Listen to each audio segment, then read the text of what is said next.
جب لوگ عمرہ سے واپس پلٹتے ہیں یا حج سے واپس آتے ہیں تو ہر بندہ اپنا سامان باندھ کر کے اس کا وزن کر رہا ہوتا ہے. کیوں وزن کر رہے ہو؟ جی ایئرپورٹ پہ پریشانی نہ ہو جائے.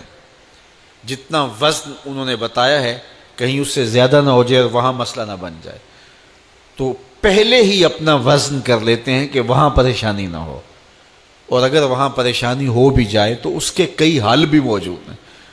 لیکن پھر بھی ہم کہتے ہیں کہ معمولی پریشانی سے بھی بچنے کے لیے اپنا وزن پہلے ہی ہوٹل میں وہاں کر لیتے ہیں کہ ایئرپورٹ پہ پریشانی نہ بنے. تو فرمایا گیا حاسبو قبل ان تحاسبو، دنیا میں اپنا حساب لگا لو، اپنا وزن کر لو، کہیں ایسا نہ ہو قبر میں پریشانی نہ بن جائے، کہیں ایسا نہ ہو کہ حشر میں پریشانی نہ بن جائے، میزان پہ جب عمل تلنے لگے تو پریشانی نہ بن جائے. اس لیے اپنے اعمال کو دیکھ لو، تمہیں اچھی طرح معلوم ہے کہ تم کس جگہ پہ کھڑے ہو. بل الانسان علی نفسہ بصیرہ، انسان اپنے آپ کو خود دیکھتا ہے، اسے پتہ ہے کہ میں کہاں کھڑا ہوں اور میری کیفیت اور میرا باطن اور میرا انداز حیات کیا ہے. تو اس لیے ہمیں اپنی اس مختصر زندگی کا جائزہ لگانا ہوگا. ابھی 15 دن رمضان المبارک کے گزرے تو ہم دیکھیں ان ایام کے اندر ہم نے اپنا وقت کیسے گزارا. آدھا سفر یہ ماہ نور کر گیا، ہم جہاں تھے وہیں کھڑے ہیں یا ہم اپنی باطنی کیفیت کو بہتر محسوس کر رہے ہیں؟ جس کے 2 دن برابر گزرے وہ ہلاکت میں ہے. گزرنے والے دن سے آنے والا دن بہتر ہونا چاہیے. اور اگر کسی شخص کا آج کا دن کل سے بدتر تھا تو اس کے پلے تو پھر کچھ ہے ہی نہیں ہے. اس لیے میں اور آپ اپنا محاسبہ کر سکتے ہیں کہ ہم کہاں کھڑے ہیں. تو اب بھی ہمارے پاس موقع موجود ہے، بقیہ 14 دن ہمارے پاس موجود ہے.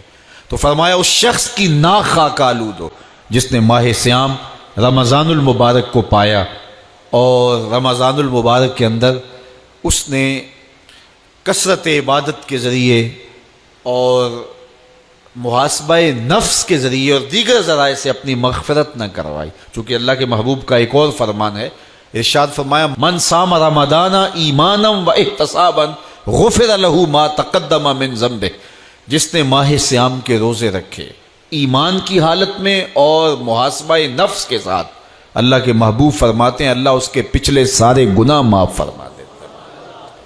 ہم کبھی حجامت کروانے جائیں تو اس کے بعد ہمیں پتہ چلتا ہے کہ ہم ہلکے ہلکے محسوس ہو رہے ہیں.